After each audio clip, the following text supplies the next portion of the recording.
자, 이 7장은 좀 집중해서 여러분들이 좀 생각을 하셔야 돼요. 기억에 담으셔야 돼요. 그렇지 않으면 네. 자, 7장은 재능 개발의 영역. 그래서 자, 우리 안에는 일단 7개의 하나님의 그런 재능의 능력이 기본 프로그램으로 들어있다. 자, 여기까지 충분히 이해됐죠? 자, 이게 이제 들어있어요. 그러면 이게 어떤 상황을 만나고 어떤 환경을 만났을 때에 이걸 이제 개발해 내는 거죠, 이게. 그러니까 어떤 상황 속에서 이걸 개발해야 되느냐. 그래서 여기 보면 첫째는 관계의 영역 속에서 재능을 개발해야 된다는 거죠. 이 관계 속에서 자기와의 관계. 자기와의 관계 속에서 이 재능들이 잘 개발된 사람은 자기가 굉장히 가치 있게 삶을 만들어 갈 수 있죠. 그리고 셀프 힐링도 잘 될 수 있고 자기 학대하거나 이런 거 안 한다고요. 자, 그 다음에 하나님과의 관계. 이것도 다양한 우리가 하나님과의 관계라는 게 과연 뭔가부터 연구를 해야 돼요. 도대체 하나님과의 관계를 갖는다는 건 뭔가. 사실 와서 예배를 드려도 행사를 해도 그냥 그 행사를 이벤트로 끝나고 가면 그게 정말 하나님을 섬기는 건가 이거. 그러니까 결국 하나님을 섬긴다는 데에 대한 의미는 무엇이며 그렇다면 거기에 하나님을 섬길 수 있는 정말 방법들은 무엇인가 이런 걸 계속 이제 찾는 거예요. 그 다음에는 환경과의 관계, 삶의 영역, 그 다음에 또 상대방과의 관계. 이 관계 속에서 재능의 프로그램이 작동하게끔 해야 된다는 거죠. 두 번째는 업무적 영역이 있어요. 예. 우리는 목회자들이니까 사실 어떤 면에서는 우리 목회자들도 그런 기획의 특강 같은 것도 들어봐야 돼요. 우리는 항상 이제 우리 목회자들이 세미나 하면은 주로 어디에 초점이 있어요? 성경 공부, 말씀 공부, 뭐 기도, 전도 주로 이제 여기에 돼 있다고. 근데 사실은 전도 세미나를 아무리 많이 듣고 와도 그것이 효력적으로 발휘하기 위해서는 올바른 기획이 작동돼야 되고 제품이 좋은 제품이 만들어져 나와야 되는 거고 이런 기본적인 틀이 움직여 줄 때 이런 것도 효과가 있는 거지. 그렇지 않은 상태에서는 그 뭐 아무리 주제만 가지고 이야기를 한다고 해도 그게 안 되는 거예요, 이게. 그러니까는 사실은 이제 그 내 안에 있는 천재를 찾으라라고 하는 그 책을 쓴 사람은 계속 강조하는 게 그거예요. 자기 테두리 안에만 앉아가지고 뭐 의견을 내놔봐야 맨날 그 비슷한 이야기밖에 나올 게 없다. 확 뒤집어가지고 다른 업종에서 어떤 시스템을 가지고 움직이는지 이걸 봐야 된다는 거예요. 그걸 통해서 나를 볼 수 있다는 거죠. 이게 굉장히 내가 그 책을 보면서 공감을 했어요. 기획과는 아닌데 내 안에 천재를 찾으라는 책이에요. 그러니까 내 안에 있는 천재성, 재능이 개발되기 위해서는 우리가 늘 알고 있는 일상에서 알고 있는 이것만 놓고 자 회의를 해. 자 좋은 의견 있으면 내보세요. 전도 활동 어떻게 하면 됩니까? 다 나와 있는 방법들밖에는 할 게 없어요 이게. 그렇다고 해서 사람들이 그 일을 위해서 교인들이 막 움직여 주느냐? 이것도 아니란 말이에요 이게. 그러니까 그 사람 이야기는 자 보험회사 같은 데는 교회를 가봐라 이런 이야기를 해요. 교회는 어떤 시스템에 의해서 작동이 되는지 또 우리 교회 같은 데는 예를 들면 다른 삼성 기업이나 이런 데 가서 그 시스템이 어떻게 움직이고 있는지 이런 거 한번 보라는 거죠. 이게. 예, 실제로 그 양반은 이제 기업 컨설팅을 할 때 컨설팅을 이렇게 맡기면은 그 양반은 이제 그 회사에서 컨설팅을 맡기잖아요. 이쪽 회사에서 컨설팅을 맡겼어. 그럼 이 회사의 과장 직원들을 몽땅 이쪽이 이 회사로 보내요. 가서 보고 이 회사의 시스템이나 이걸 다 연구를 한 다음에 와가지고 여기에 문제점이 뭔가를 이제 보게 해주는 거죠. 예. 그러니까는 어떻게 보면 기독교가 세상의 시스템을 모르면 기독교라는 틀 안에 갇혀 있는 거예요. 이게 예, 갇혀 있는 겁니다. 그러니까 사실은 이제 우리 목회자들이 뭐 전도 또 영성 뭐 기도 세미나 안 해도 사실 우리 한국 목회자들만큼 새벽부터 엎드려가지고 하나님 앞에 부르짖고 하는 목회자들이 세계 속에 별로 없어요.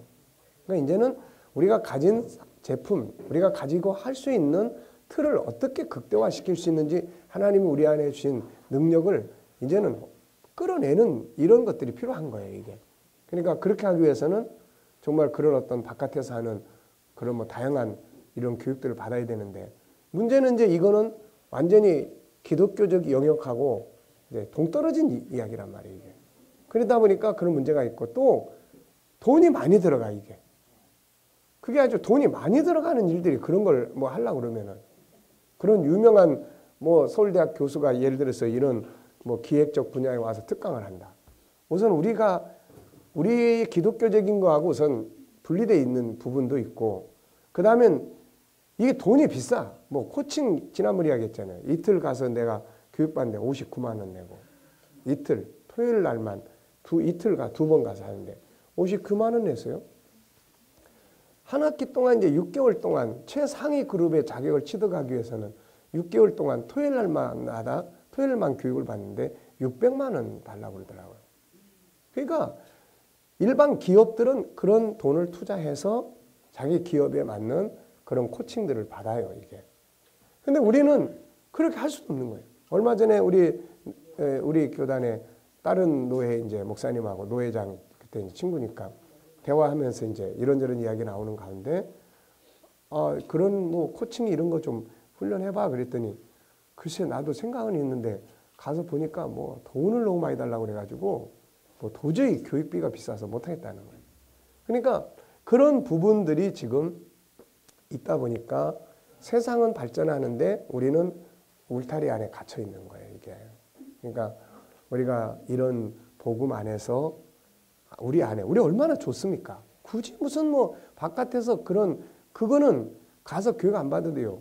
우리나라에 나와 있는 코칭과 관계 있는 책을 5권만 사다 읽어보면은, 나중에 그 책 목록을 제가 다 정리해 드릴 테니까 그 정도 책만 5권만 읽어보면은, 제가 이제 인터넷 속에 들어가서 이런 걸 할 때, 예를 들어서 코칭이다 그러면 코칭과 관계된 타이틀을 쳐요. 그러면은 거기 떠 책들이 다 한 5권, 많으면 한 10권 그 분야의 책을 갖다 읽어보면은 이론적인 건 다 알게 돼 있어요, 그 틀 속에서.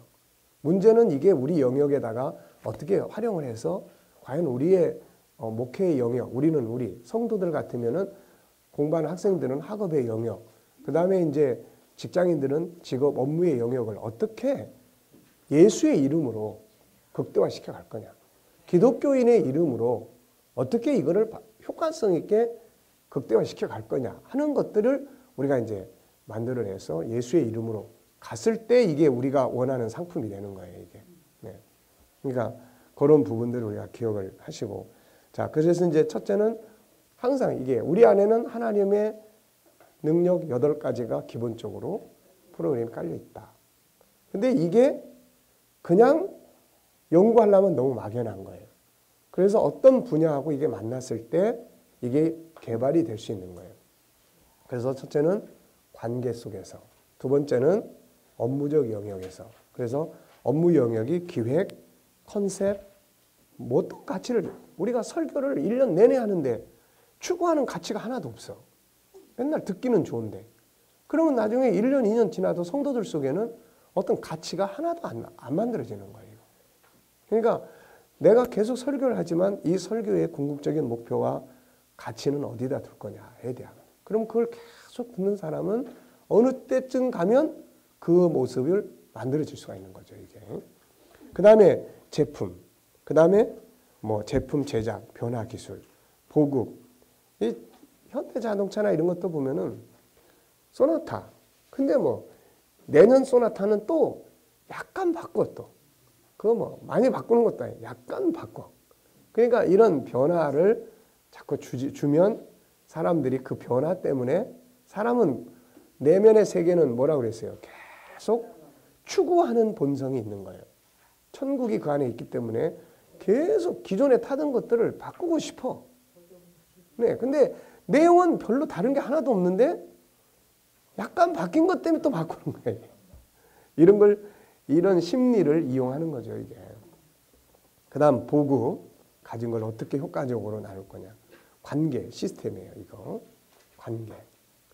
성도들의 관계를 어떻게 결국은 이게 얼만큼 잘 돼 있느냐에 따라서 새로 오는 사람들의 정착률이 높아질 수도 있고 줄어들 수도 있고 그런 거예요. 그 다음에는 이제 운용 기술입니다. 이거를 막 효율성 있게 어떻게 효율성 있게 운영할 수 있느냐. 시간의 개념이라든지 여러 가지 연구할 분야가 많죠. 그 다음에 이제 세 번째가 이제 77페이지 보면 성격적인 영역이에요. 성격적인 영역. 이거를 헷갈리지 말고 잘 이해를 하세요. 그러니까 이제 이 앞에 부분 조금 더 읽어볼게요. 76페이지.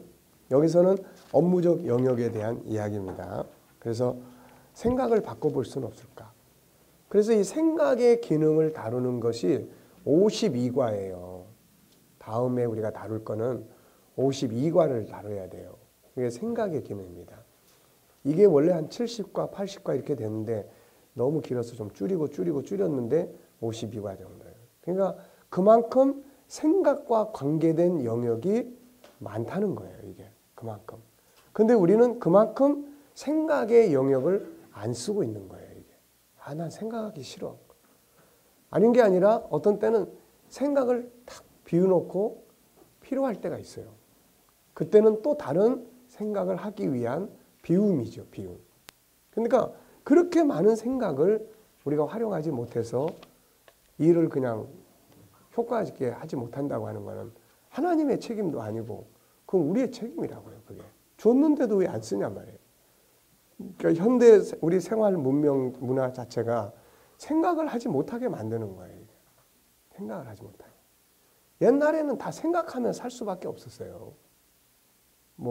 근데 지금은 그냥 특히 이런 스마트폰이라는 괴물이 나와가지고는 인간의 생각을 완전히 그냥 말살시켜버리는 기계. 그래서 이거 만든 사람들, 빌 게이츠나 이런 사람들은 그 사람들의 자녀들이 보내는 미국의 무슨 고등학교가 있더라고요. 보니까 거기는 고등학교 1학년, 2학년 때까지는 이런 거 못 만지게 하더라고요. 이런 거. 못 만지게. 왜냐하면 그동안에는 생각의 기능이 계속 커야 될 시점인데 계속 여기에 매이다 보면 생각의 기능이 확대되고 커야 될 시점에서 다 말살돼 버린다는 거예요. 그러면 고등학교 이때쯤 이제 커가지고는 완전히 여기에 이게 없으면 이제 못 사는 종이 돼 버린다는 거예요. 예. 그러니까 이런 걸 만들어낸 사람들은 이것들의 그런 장점도 있지만은 이것들의 단점을 너무 잘 알고 있는 거예요. 생각의 기능을 말살시켜 버리는 거예요. 어렸을 때부터 이거 막 계속 주잖아요. 계속. 그러면 이제 아이들이 계속 이거 봅니다. 애들이 한참 뭔가 생각하고 질문하고 따지고 막 지 생각을 막 끌어내야 될 이 시점에 엄마들은 이제 엄마들끼리 대화 나누고 싶고 이야기하고 싶으니까 애들을 잠잠하게 만들려고 그러는 거예요. 그냥 딱 켜주면 애는 이제 이거 보느라고 그냥 조용한 거죠. 그러면 부모는 부모대로 야 이제 됐다 그러고 지들끼리 자기들끼리 막. 그러면 이제 다른 면에서 보면 뭐합니까 이게. 애들의 생각을 죽이는 거예요. 다. 생각을 팽창시켜 나갈 수 있는 생각의 기능을 다 죽이는 거예요. 애들이 생각이 많으면 자꾸 묻잖아요. 엄마 이거 귀찮은 거예요. 이거.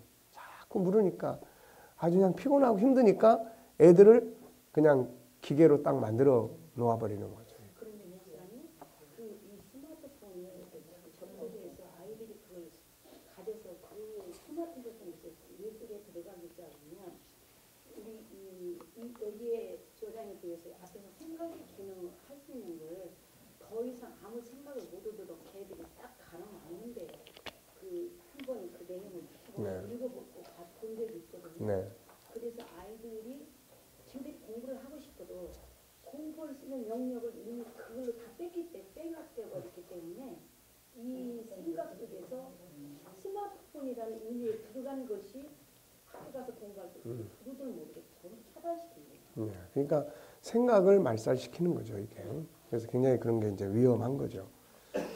그걸 이제 위험성을 알기 때문에 이런 걸 개발하는 사람들은 그런 영역을 아이들에게 피하게 만드는 거죠. 자, 그 다음에 이제 그래서 시스템을 이제 교체하는 거예요.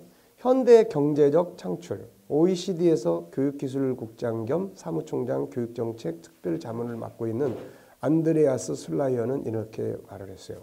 세계 경제는 더 이상 지식을 통해 수익이 창출되지 않습니다. 지식은 어디에 다 들어 있습니까? 구글에 다 널려 있어요. 진짜 인터넷 속에 들어가서 못 찾는 게 없어요. 성경 사전 다 필요 없습니다. 이제 이 안에 들어가면은 뭐 성경 낱말 풀이부터 시작해가지고 뭐 예화부터 시작해가지고 그냥 다 들어 있어요. 다. 그러니까 지식은 이제 이거 가지고 안 되는 거죠. 이게. 그러면 여기서 강조하는 게 뭐냐? 그 지식을 가지고 뭘 할 거냐는 거예요. 예. 지식 자체가 아니라, 자, 사과에 대한 지식이 필요한 게 아니라 이 사과를 가지고 무엇을 어떻게 응용해서 사용할 거냐에 대한 이게 수익을 창출한다는 거죠, 이게. 그래서 현실 세계의 문제를 과학적으로 생각하나 수학적 맥락으로 전환시키는 거죠. 전에는 그냥 이거를 1대1로 하나씩 팔았으면은 이제는 이게 아니고 플랫폼을 만들어요. 어제도 이야기했잖아. 플랫폼이라는 게 뭐예요? 다 거쳐가도록 만드는 거예요. 전에는 이걸 만들어서 이것만 팔았는데 이제는 이 사람도 올라오고 이 사람도 올라오고 다 올라오게 만드는 플랫폼이 이 시대에는 굉장히 중요한 시장의 원리예요. 이게 구글, 뭐 페이스북, 뭐 우리 카톡, 뭐 이런 건 다 플랫폼입니다. 우리가 다 쓰잖아요. 쓰면서 거기다 자꾸 뭘 올리게 되고 이런 거 하지 않습니까? 그러니까 이제는 이 물건을 만드는 지식은 누구나 다 가지고 있어요. 뭐 심지어는 인터넷 뒤져보면 다 거기서 폭탄도 제조할 수 있고 다 할 수 있지 않습니까? 이제는 그런 게 아니고 그걸 갖다가 가지고 어떻게 운영을 할 거냐에 대한 지혜가, 이 운용에 대한 지혜, 이 시스템이 필요하다는 거죠. 그러니까 우리도 마찬가지 아닙니까? 지금 우리 설교라는 거, 설교 뭐 은행에서 어느 날 주일날 무슨 설교까지 다 짜서 보내주는 판인데, 그러니까 중요한 거는 그 설교 속에 어떤 것들이 운용이 될 수 있도록 만드느냐는 건 자기의 영성이거든요, 이게. 그러니까 이제 그런 부분들이 필요한 거예요. 내 안에 잠든 거인을 깨워라의 저자인 앤서니 라빈스는 부를 쌓기 위한 첫 번째 방법으로 가치를 높이는 능력을 키워라라고 조언을 해요. 자, 폴의 말에 의하면 진정한 부는 경제의 연금술을 실행하는 능력, 곧 아무 가치 없는 것을 엄청난 가치를 지닌 것으로 바꾸는 능력에서 나온다는 거예요. 모든 부는 마음 자세에서 시작됩니다. 빌 게이츠, 로스페로, 샘 월턴, 스티븐 잡스 등과 같이 오늘날 세계에서 가장 많은 부를 이룬 사람들은 모두 숨은 가치를 찾아내는 거예요. 기계를 만드는 게 아니고 숨은 가치를 찾아내는 거예요. 아이디어, 정보, 제도, 시스템 이런 것들을 찾아내는 거예요. 그래서 그 품목을 찾아내고 더 많은 사람들이 이용할 수 있도록 조직하는 방법을 찾아낸 거죠. 그들은 이 품목의 가치를 첨부하면서 엄청난 경제적 대국을 이루게 됩니다. 자, 무슨 말인지 아시겠습니까? 네, 그러니까 가치를 창조해내고 시스템을 창조해내고 어떤 걸 하느냐. 이건 사실 물건을 만들어내는 게 아니에요. 사과 농사? 자, 이 사과 농사 짓는 사람이 너무 많잖아요. 엄청 많습니다. 사과를 만들어낸 사람이 엄청 많은 거예요. 그러면 이걸 가지고 여기에다가 어떤 가치를 부여하고 이걸 어떻게 운용을 하고 이 속에 들어있는 새로운 어떤 가치를 어떻게 창출해낼 거냐는 거예요. 그리고 이거를 온 세계 사람들이 공유할 수 있도록 어떻게 운용을 할 거냐는 거예요. 시스템의 문제란 말이죠. 이게. 그러니까 이런 부분에서 우리나라는 굉장히 뒤처져 있는 거예요. 이게. 우리나라. 그러니까 어제도 얘기했지만 남이 판을 벌려놓은 이제 백화점처럼 남이 판을 벌려놓은 곳에 가서 우리는 내 물건 하나 팔고 그것도 경쟁자들이 있으니까 막 싸구려 제품으로 덤핑하고 이런 상황밖에는 안 되는 거죠. 이게. 어떻게 하면 이 회사에 더 가치를 더해줄 수 있을까? 어떻게 하면 더 짧은 시간 안에 더 많은 성과를 올릴 수 있을까? 어떻게 하면 그 성과에 굉장한 양의 가치를 더할 수 있을까? 비용을 줄이고 품질을 높일 방법은 없나? 새로운 시스템을 개발할 수는 없나? 새로운 기술을 이용해서 회사가 제품과 서비스를 더 효율적으로 만들 수는 없나? 어떻게 고객의 삶의 질을 향상시키는데 도움을 줄 수 있을까 등 1990년대 이후 가치를 더하는 강력한 방법은 오늘날의 사회에서 부는 유통에 의해 창조된다는 사실을 이해하는 일이다. 유통구조죠. 근래에 와서 옛날에는 물건 만들고 했다면 지금은 유통구조에서 돈을 벌어갑니다. 이 사람들이 제일 많은 돈을 벌죠. 제품과 서비스는 끊임없이 변화하지만 그 속에서 굉장한 가치를 발견하고 그걸 대중에 전달하는 방법을 찾아낸 사람들이 성공하고 이것이 미국에서 부를 이룬 사람들이에요. 이게 참고할 만한 이야기들입니다. 그러니까 지금 우리 목회 현장으로 가서 봤을 때는 우리가 목회하고 있는 것이 과연 얼마만큼 이 시대에 맞는 시스템을 가동시키고 있느냐, 아니면 그냥 18세기, 19세기 그 상태 그대로 유지하고 있느냐, 이런 부분들이에요. 교회가 크냐 작으냐의 문제가 아니라 그 안에서 작동되고 있는 이 부분들이 과연 뭐냐는 거죠. 이게 그것을 과연 이 시대의 사람들이 필요하고 공감하고 이해하고 그리고 찾아올 수 있는 어떤 것들을 어떤 식으로 만들어낼 거냐는 거죠. 이게. 네. 자, 성격적인 영역이 있습니다. 하나는 관계적 영역, 하나는 업무적 영역, 하나는 성격적인 영역이 있어요. 자, 성격적인 영역은 뭐예요? 아이디어 창출이 필요한 거예요. 가치 창조. 예, 가치 창조. 그 다음에 두 번째는 제품 생산의 능력, 기술. 그 다음에 관리 시스템이에요. 네트워크. 그 다음에는 이 기능적인 능력. 또 그 다음에 감성적인 능력, 인간관계, 서비스. 지금 모든 곳에서 원하는 것이 이거를 얼마큼 개발해 줄 수 있냐는 거예요. 이거를. 다시 한번 보면 기능적 능력입니다. 자, 예능, 체육, 기계 각 분야에서 기능을 어떻게 더 인간에게 맞는 쪽으로 기능을 개발해 갈 거냐. 지금은 뭐 우리 알파고 같은 것들이 이제 제품하고 첨부되면서 그 뭐 별 희한한 것들이 다 나오더라고요. 일본에서 뭐 지금 하고 있는 것 중에 하나는 전에도 제가 이야기를 했지만은 스마트폰에서 인간의 감성을 표현할 수 있는 이런 거. 그러니까 내가 가진 물건이 그냥 물건이 아니라 그 속에다가 어떤 인간의 감성을 느낄 수 있도록 담아줄 수 있는 거냐. 뭐 이런 거. 감성의 능력, 인간관계 서비스 뭐 이런 거. 자, 우리가 개발해야 할 재능의 영역은 정말 많다. 기능적인 부분도 있고 감성적 부분도 있고 이게 기능과 감성이 같이 합쳐진다면은 이거는 더 엄청난 효력을 발휘하겠죠. 오히려 기능 쪽은 기계라고 하는 것은 계속 발전해 갈 수밖에 없는 영역이고 거기다가 감성을 어떻게 플러스 시킬 것인지 누가 이런 영역을 더 선점할 것인지 여기에 따라서 똑같은 스마트폰인데 여기는 기능만 좋아. 근데 또 어떤 스마트폰은 이 속에 예를 들어서 내 기분이 안 좋으면은 빨간색으로 나온다든지 뭐 내 기분이 좀 좋으면은 푸른색으로 나온다든지 또 아니면은 이 안에 그러면 내가 어떤 감정을 컨트롤할 수 있는 어떤 색을 담아서 이 안에서 작동하게 하면은 내가 막 화가 날 때 이걸 딱 눌러서 보면은 그걸 딱 보는 순간 안정감을 갖게 만들어준다든지 어떤 뭔가를 그 부분을 계속 두들기고 했을 때는 내 존엄성이 크게 자존감이 높아진다든지 이제는 인간성을 얼마만큼 이 안에서 찾아내고 만들고 할 수 있을 거냐는 거죠. 이게 그게 예? 그렇죠. 그런 것들이 이제 나올 수밖에 없는 거예요. 나올 수밖에. 계속 그 방법을 하니까. 그럼 만약에 이제 그런 부분에 그런 회사에 이제 근무하는 사람 중에 이제 우리 G7을 제대로 공부한 사람이 있다면 얼마나 효과적으로 앞서 갈 수 있겠습니까? 우리는 인간의 궁극적 목표까지 다 알고 있으니까. 근데 유감스럽게도 그런 데서 일하는 똑똑한 사람들은 교회 또 별로 없어. 네.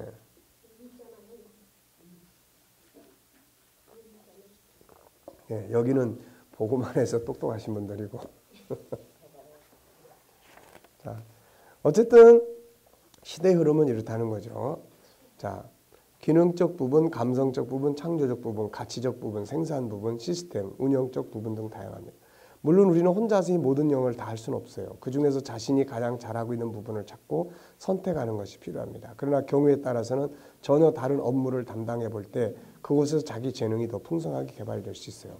우리는 보통 내가 안 해본 영역은 잘 안 하려고 그래요. 근데 그건 잘 몰라서 그렇습니다. 다양한 경험을 해본 사람은 그만큼 자신감이 커져요. 그만큼. 이 영역도 해보고 저 영역도 해보고 그런 사람들은 세상 사는 거 그렇게 어렵게 생각하지 않습니다. 네. 근데 한 가지만 붙들고 씨름하던 사람은 그 길이 딱 막히는 순간 이거 뭐 이제 절망이죠, 이게. 네. 자, 그래서 때로는 전혀 해보지 않은 부분을 담당해보는 것도 필요해요. 사람 속에 한 가지만의 재능이 있는 게 아니라 다양한 수많은 재능이 들어있어요. 지금 하고 있는 일이 편하다면 그것은 그만큼 익숙해져서 편한 거예요. 다른 일들도 그만큼 연습하고 훈련하면 더 나은 재능이 나올 수 있죠. 앞에서 살펴본 다윗, 요셉 등의 삶을 보면 다양한 영역으로 삶이 바뀌어져도 그걸 잘 감당하죠. 있는 걸 우리가 볼 수 있잖아요. 그러므로 자기의 영역이 바뀌는 걸 두려워하지 말고 때로는 의도적으로 자기 영역을 바꿔보라. 그 속에서 자신도 몰랐던 새로운 재능들을 만나게 될 것이다. 때로는 하찮은 일이라고 우습게 여기고 고급 일, 자기가 전공한 일만 하겠다 고집 부리지 말고 하찮은 일이라고 생각할 수 있는 일반 시장 속으로도 들어가 보라. 어떤 할머니는 족발 이야기했죠. 하루에 100만 원 이상 매출하는 것. 호떡 팔아서 5천만 원의 매출을 올리는 분도 있고. 유대인들은 학자가 되기 전에 먼저 구두 수성공이 되라고 권고한다. 인생은 살아가는 것이 중요하지 자기 자존심이나 체면을 유지하는 것이 중요하지 않기 때문이다. 자, 재능 개발의 과정이 이렇습니다. 우선은 필요성이 있어야 돼요. 필요성. 동기가 있어야 됩니다. 그래서 동기를 만들기 위해서 여러 가지 현장에 부딪힘을 가져보라는 거죠.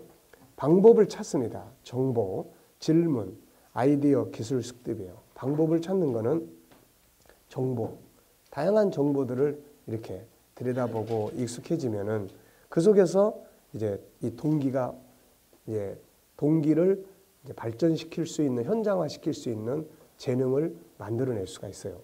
질문, 아까 얘기했죠. 질문은 굉장히 중요한 거예요. 질문법. 모든 건 감춰져 있고 감춰진 것을 찾아내는 것은 질문이에요. 네. 하나님이 다 숨겨놨어요. 다 모든 걸 다스리고 정복해라. 재능이 우리 안에 숨겨 있어요. 감추인 천국은 감추인 보물과 같다. 다 숨겨져 있어요. 뭐 모든 시스템도 다 숨겨져 있어요. 뭐 질서가 그냥 눈앞에 막 나타납니까? 안 나타나요.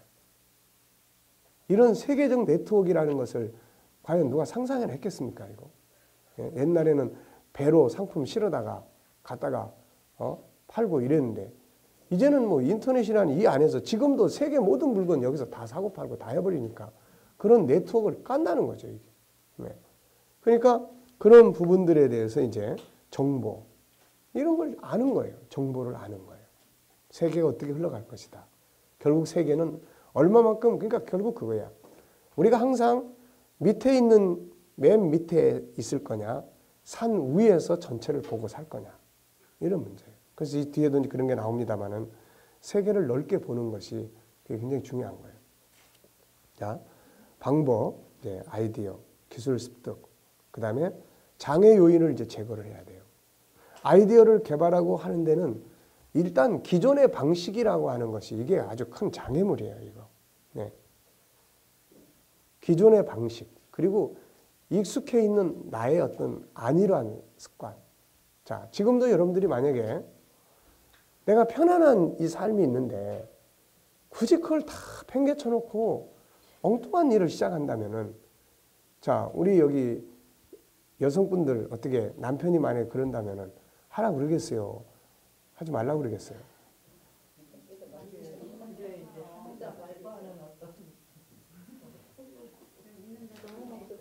네.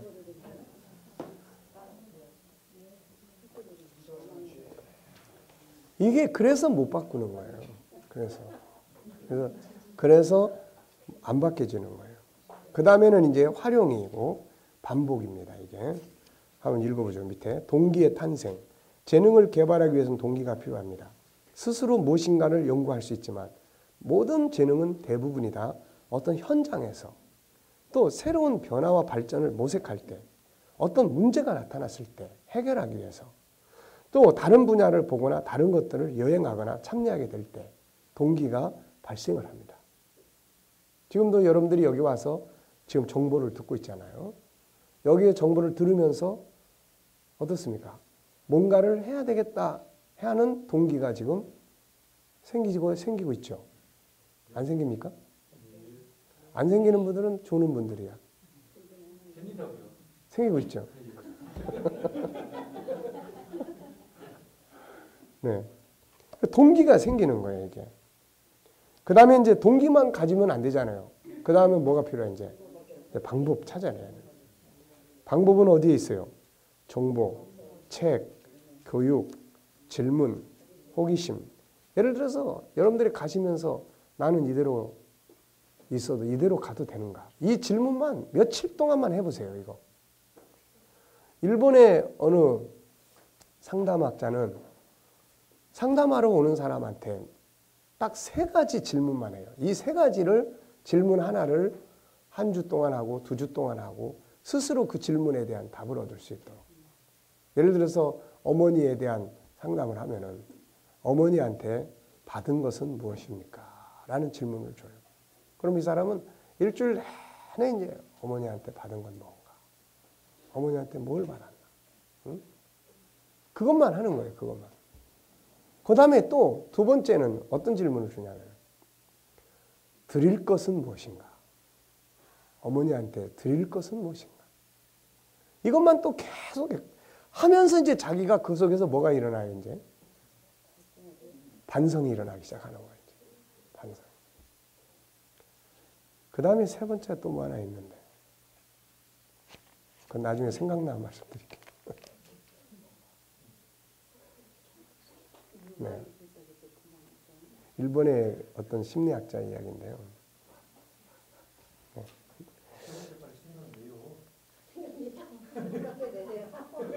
알겠습니다. 제가 이따가 휴식 시간에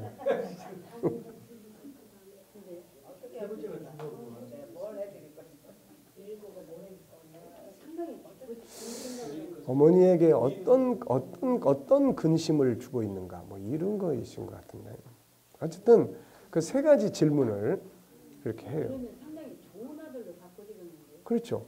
그러니까 자기 스스로가 넌 나쁜 놈이야. 어머니는 이렇게 섬겨야 돼. 사과도 사드리고 뭐 이런 게 아니고 지가 스스로를 그렇게 이제 인간은 생각하는 존재이기 때문에 그러니까 모든 건 생각과 질문이에요. 모든 건 생각과 질문. 우리 설교를 뜯어 고치고 싶으면은 내 설교는 과연 이대로 괜찮은 것인가?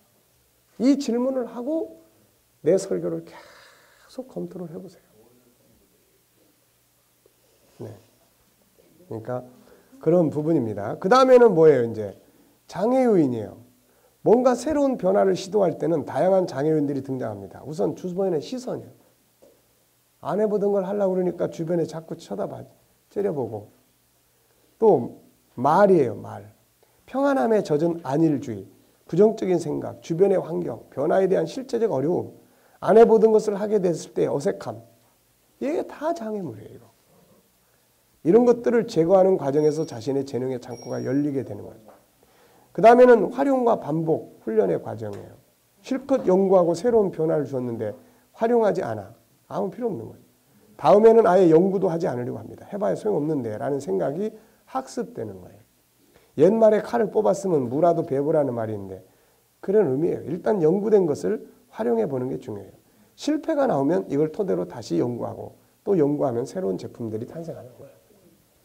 자, 5번째는 각 분야에서의 재능 개발의 성공자들을 보면은 우리가 보통 재능 개발, 기술 개발이라고 하면 음악, 스포츠, 스마트폰, 자동차 등 눈에 보이는 것들만 생각하죠. 그러나 이런 눈에 보이는 것들만이 아니라 보이지 않는 분야의 개발도 엄청나게 많아요. 오히려 지금은 눈에 보이는 개발보다 보이지 않는 것들의 개발을 통해서 더 큰 경제적 창출을 이룹니다. 요셉의 재능 개발. 요셉은 현실을 효과적으로 수용하고 일을 효과적으로 진행하고 인간관계, 자기의 은사, 하나님과의 관계, 업무의 효과적 진행, 다양한 부분에서 재능을 개발한 사람이에요. 물론 현실적으로는 나라의 풍년과 흉년을 효과적으로 관리하는 관리의 재능이 크게 작용했고 그 이면에는 다양한 재능들이 개발되고 활용이 돼서 이게 이루어지는 거예요. 구글의 시스템. 이 회사는 시스템을 개발해서 세계를 그 안에서 하나로 만들고 물병 하나 만들어서 팔지 않지만 시스템 구축을 통해서 엄청난 경제적 창출을 만들어내는 거예요. 데일 카네기 인간관계. 이 사람은 무슨 뭐 시스템 만든 게 아니에요. 이 사람은 또. 이 사람은 인간관계학의 대가예요. 그는 이 분야를 개발해서 성공한 사람이에요. 인간관계, 그 안에서 벌어지는 심리문제, 성품 등을 개발해서 성공한 사람이에요. 그러니까 우리가 재능 개발이라고 그러면 꼭 어떤 뭐 물건, 좋은 물건 만들어서 팔아 이런 것만이 아니라는 거예요. 구글은 뭘 개발했어요? 네트워크, 움직이는 시스템을 개발한 거고 데일 카네기는 뭘 개발했어요? 인간관계를 개발한 거예요. 네? 그러니까 앞으로는 이런 쪽의 영역이 훨씬 더 많은 창출을 해낼 수 있어요. 훨씬 더. 청소년들에 대한 어떤 것. 왜냐하면 이런 것들의 영역을 연구해서 발전시킬 만한 단체들이 많지 않아요. 우선 학교는 이런 걸 못합니다. 학교는 짜여진 수업 때문에 이런 걸 못하는 거예요. 이게. 그러니까 천상 사회 속에서 사회적 기관 단체로 이런 걸 할 수밖에 없는 거예요. 이게. 그러니까 이런 데서 교회가 갈 수 있는 어떤 그 방향성들이 있는 겁니다. 이게. 자, 내 안에 잠든 거인을 깨워라의 저자 앤서니 라빈스는 자기개발, 라빈스의 경우는 자기개발에 성공한 사람이에요. 인간 속에 있는 능력, 가치를 찾아내서 그것을 이제 살아갈 수 있도록 만드는 기술이에요. 그래서 이 사람하고 상담 한번 하려면 300만 원씩 줘야 돼요. 300만 원. 온 세계에서 그 사람 만나려고 상담하러 오려고. 네. 그 사람하고 대화를 나누다 보면은 뭔가 자신감이 생기고 세상의 것들에 대한 또 자기가 계속 습관화된 이런 것들을 끊게 되고. 네. 그러니까 그 자기 안에 창의력을 끌어내는 거예요. 이 사람은 고등학교 때부터 자기개발 세미나라는 세미나는 그냥 다 쫓아다닌 사람이에요. 아예 그냥 고등학교 때부터. 그러면서 그 영역을 발전시킨 거예요. 가서 중요한 세미나는 가서 또 들어. 또 반복 들어. 옆에 친구가 야 맨날 들은 거 또 들으면 뭐하냐. 아니야. 들을수록 내 것이 되는 거예요. 계속 반복해 듣는 거예요. 네. 그러니까 참 대단한 거죠. 초콜릿 중독에 걸린 사람이 상담을 하러 왔어요. 자, 이것을 어떻게 줄이면 될 수 있느냐. 방법을 좀. 네. 그랬더니 내가 시키는 대로만 하면은 여기 있는 동안 끊어버릴 수 있다 그러는 거예요. 자, 어떤 방법을 하겠을까요? 어떤 방법? 맞아요. 맞아요. 자, 오늘부터 이제 당신은 밥을 먹지 말고 계속 초콜릿만 먹습니다. 예, 이게 당신의 과제예요. 그러니까 이 사람이 너무 좋은 거야. 너무 행복한 거야. 뭐 먹지 말아야 되고 뭐 하라고 막 그럴 줄 알았더니 오늘부터 아침에도 계속 하루 종일 초콜릿을 먹으세요. 자, 며칠 지난 다음에 이 사람이 뭐라고 이야기를 했을 것 같습니다. 네. 초콜릿이 이제 지겨워진 거예요. 네. 그래서 이 사람이 이런 것들을 지렛대 방법이라고 이야기를 해요. 그래서 어느 쪽으로 지렛대를 딱 연결을 시켜요. 그래가지고 극과 극을 경험시켜 주는 거예요. 상담을 저한테 오세요. 네. 맞아. 송 목사님한테 가세요.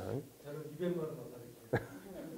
그러니까 자기 아들이 있었어요. 이 사람도 라빈스도 자기 아들이 있었는데 아들이 그 미국은 이제 마약 중독 이런 게 심하잖아요. 그래서 마약 중독의 전문가인 자기 친구한테 연락을 해서 아이한테 마약 중독된 삶의 현장을 보여주고 싶다. 그러니까 극을 보여주는 거예요. 극단적인 극을. 예. 그래서 그 현장을 가서 다 봤어요. 얘가. 그 다음부터는 마약 그러면 벌써 예, 아주 부정적 생각이 확 차서 끊어버리는 거예요. 그러니까 또 잘하고자 하는 사람에게는 그 일을 통해서 성공한 현장을 보게 만들어줘요. 현장. 이렇게 하면 이렇게 된다는 거예요. 그러니까 어떤 그러니까 참 대단한 사람이죠. 그런 다른 사람이 상상할 수 없는 방법들을 끌어낸 거니까. 근데 그게 딴 데 있는 게 아니라 다 어디 있는 거예요? 다 자기 속에 있는 거예요. 이거를 끌어낼 수 있는 훈련을 얼만큼 했느냐. 네. 그렇죠. 그러니까는 이 사람은 그러니까 어떤 물건 팔아서 성공한 사람이 아니고 이 사람은 자기 안에 있는 자기 개발에서 성공해서 한 사람이에요. 자, 삼성의 반도체, 스마트, 현대자동차, 애플의 스마트 이런 건 다 뭐예요? 눈에 보이는 물건에 대한 기술 개발이죠. 달인들의 식품 개발. 우리 주변에는 수많은 달인들의 성공담을 볼 수 있어요. 서비스 달인. 네, 이 서비스. 자기 부모님이 이 지체, 정신지체 장애를 앓고 있을 때 얘는 원망하기보다는 어떻게 이런 부모님을 기쁘게 해드릴 수 있을 거냐. 이걸 연구하면서 하다 보니까 서비스 정신이 엄청나게 발전이 된 거예요. 이거까지 성공했어. 김밥, 묵, 골프, 족발, 짜장면, 만두, 찐빵, 길거리 스테이크, 호떡. 이거 다 방송에서 나온 달인들의 프로그램들입니다. 이들은 기존의 것들을 배제하고 그걸 새롭게 변화시키는데 자신들의 재능을 개발해 성공한 사람들. 중요한 건 뭐예요? 그 안에 이런 능력이 있다는 겁니다. 이게. 자, 새롭게 결합하는 융합의 시대. 지금은 어느 한 부분만야만 고집하는 시대가 아니라 융합하는 시대예요. 연예인들을 키우는 기획사가 전에는 연예인들만 기획을 했는데 가만 놓고 보니까 이거 식당을 운영해도 잘 될 것 같아. 연예인들 식당에 와서 사인해주고 자기들이 어차피 데리고 일하는 애들이니까. 그래가지고 또 발전하는 이런 기획사들도 있고 철학과 IT가 결합하고 이건 이제 제가 이야기한 거예요. 심리학과 족발이 합쳐지면 어떤 결과가 나올까? 네, 연구 좀 해보세요. 네. 그래서 또 심리학과 호떡이 결합하고 자기 것만을 팔던 시대에서 그걸 사는 사람의 발전 아이템을 제공해주고. 그러니까 전에는 내 물건만 파는 거예요. 근데 지금은 상대방이 필요한 걸 뭔가를 끄집어내주고 그걸 내가 만들어서 팔아주는 거예요. 네.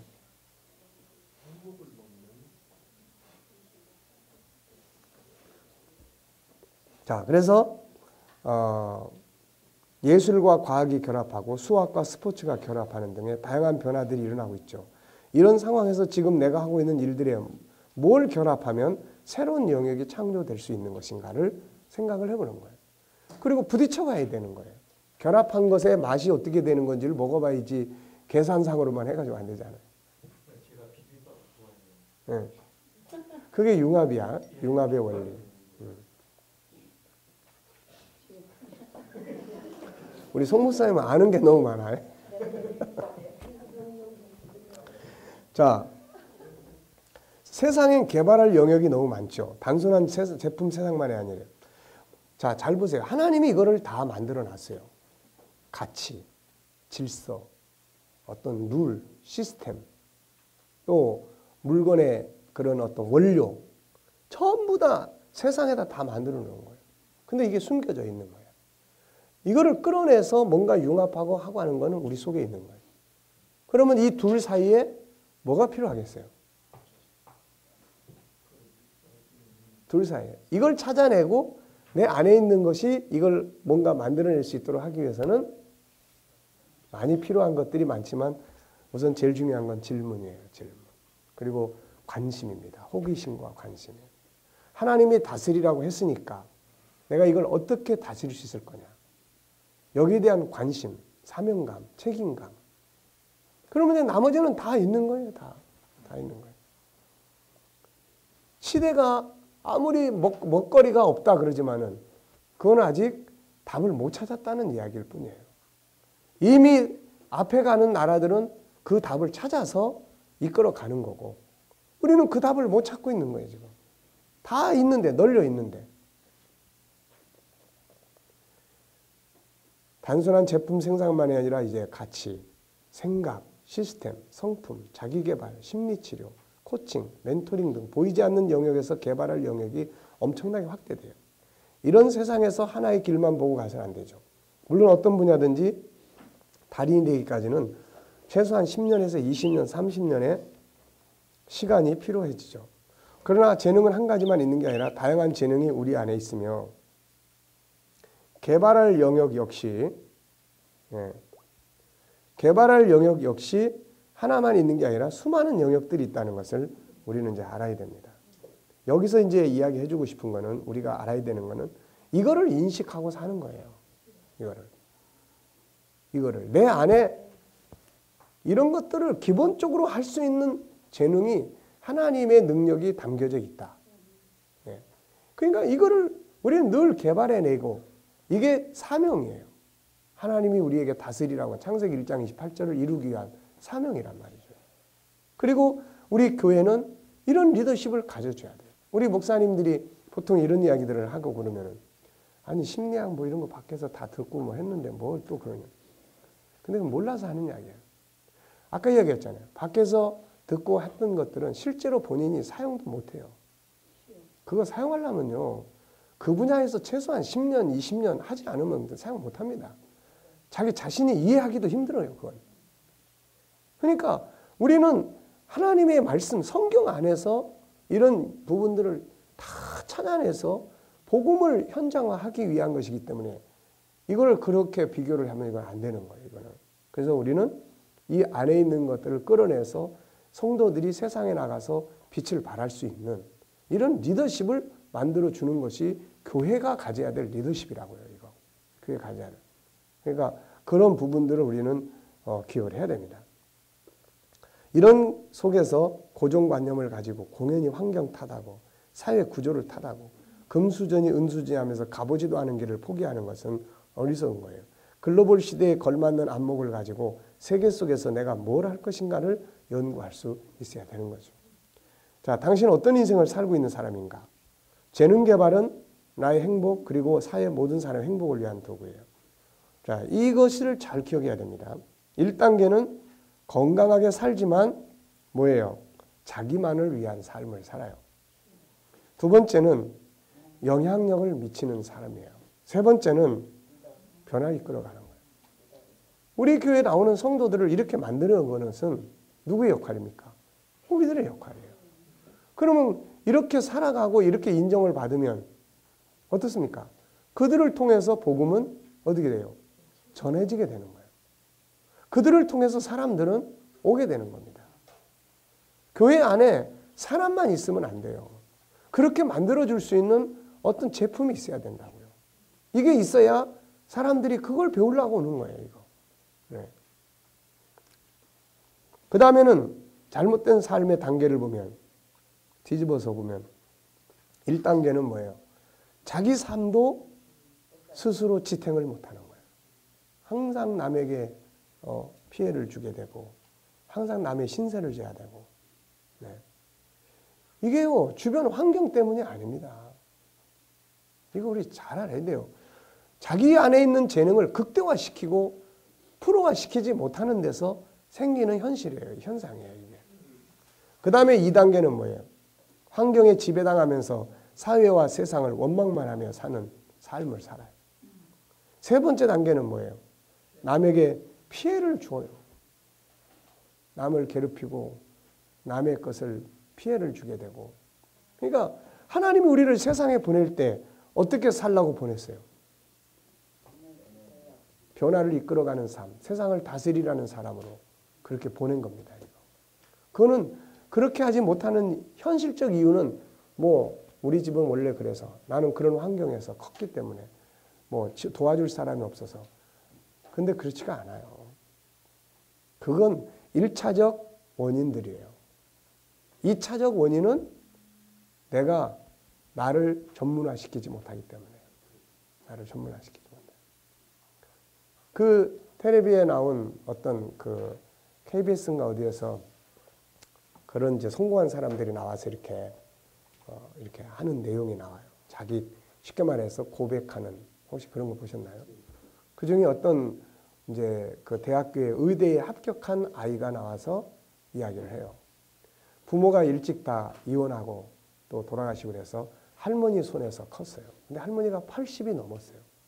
그래가지고 할머니가 80이 넘어서 그 집에서 크다 보니까 하루에 한 끼도 먹고 할머니한테 나오는 그거 가지고 먹으니까. 그런데 그러면서 이제 이 아이가 바깥에 나가서 이제 일을 하기 시작하고 그러면서 이제 노가다를 하기 시작해요. 손이 터지고 넘어져서 뭐 부러지고 자기가 다리가 다쳐니까 할머니가 또 간호하니까 그것도 또 너무 힘든 거예요. 그래서 얘가 거기서 무슨 생각을 했냐면 차라리 공부가 더 쉽겠다 이거. 그래가지고 일부 아르바이트를 하면서 공부를 죽으라고 했어요. 죽으라고. 그래가지고 대학교 의대에 합격을 했어요. 그 할머니가 그땐 90이 넘은 거야. 그 할머니가. 그러니까는 결국은 그런 걸 내가 이렇게 보면서도 뭐예요? 결국 인간은 자기 안에 있는 것을 얼마만큼 극대화시키느냐에 대한 거지 그렇지 않습니까? 주변의 환경이나 여건이나 이런 것들의 문제는 아니에요. 그건 1차적인 문제지 결국 2차적인 거는 내가 얼마나 나를 극대화시키느냐. 내 안에 하나님은 중요한 건 그거야. 내 안에 있는 것이 빈털터리가 아니라는 거죠. 내 안에는. 이걸 내가 얼마나 극대화시킬 수 있느냐는. 목사님 거기에 개인 차는 있을 수 있죠. 개인 차이는 있죠. 개인 차이라는 건 결국은 시간의 차이예요. 개인 차이라는 건. 이 사람은 한 번에 끝낼 수 있고 이 사람은 두 번에 끝내야 되고 어떤 사람은 세 번씩 가야 되는 거고. 선천적으로 그 자질의 그 성향이 차이도 있지 않을까요? 글쎄 그것도 없을 수는 없는데 그러나 우리는 그것은 이제 그거를 중심으로 풀어갈 수는 없어요. 우리는 선천이라는 것을 어디에다 둬야 되냐면은 우리 하나님 아버지한테 둬야 되는 거지 내 육신적 부모에 두면 안 돼. 그러니까 그거는 그러니까 그 선천적 기능 안에 아버지 본래의 아버지 하나님이 담아주신 기본이 있는 거예요. 단지 이거를 밖으로 나타나는 데 있어서 예를 들어서 신경세포들에 대한 어떤 변형 같은 건 있을 수 있어요. 그래서 그 지적 장애 애들이 그래서 하는데 그렇다고 해서 걔들이 재능이 안 나타나는 게 아니에요. 얘들이 그림 그리는 거나 어느 한쪽 그 부분이 튀어나올 수 있는 분야는 딴 사람보다 더 훨씬 강하게 나타나 버리는 거예요. 이게. 그게 이제 그런 틀이 있습니다. 자, 그래서 자, 우리가 우리 안에 있는 재능 이거를 개발해야 된다. 당신 속에 있는 이런 능력이 들어있다. 자기를 신뢰하고 자기 속에 있는 재능을 개발하기 힘쓰라. 왜 보물을 속에 두고도 활용하지 않고 세상의 종이 되는가. 앤서니 라빈슨은 이 사람은 처음엔 참 무지하게 고생했습니다. 이 사람. 참 쓰레기통을 뒤지면서 먹을 것 찾아야 됐던 사람이에요. 그런데 이제 참 그렇게 성공한 사람으로 자기를 나타내게 되는 거죠. 그래서 더 중요한 것이 뭔가, 무엇인지 아는가. 자기 재능 개발은 바깥에서 오는 어떤 이익보다도 자기 기쁨과 행복이에요. 그것은 어떤 이익보다 더 중요한 인간의 근본적인 거죠. 자기를 개발해 갈 때 기쁨을 느끼도록 설계가 돼 있습니다. 세상에 재미없다고 하지 말고 재미있게 만들어보라. 하나님 아버지는 본래 재미있는 세상을 만들어놨지 절망적 세상을 만드신 게 아니에요. 그러니까 이거를 제거하고 즐거운 세상을 만드는 거, 범사에 감사할 수 있는 세상을 만드는 것이 이게 필요한 거죠. 이게. 네. 자, 그거 꺼도 돼요. 그거 끄어도 되고 질문은 계속 진행.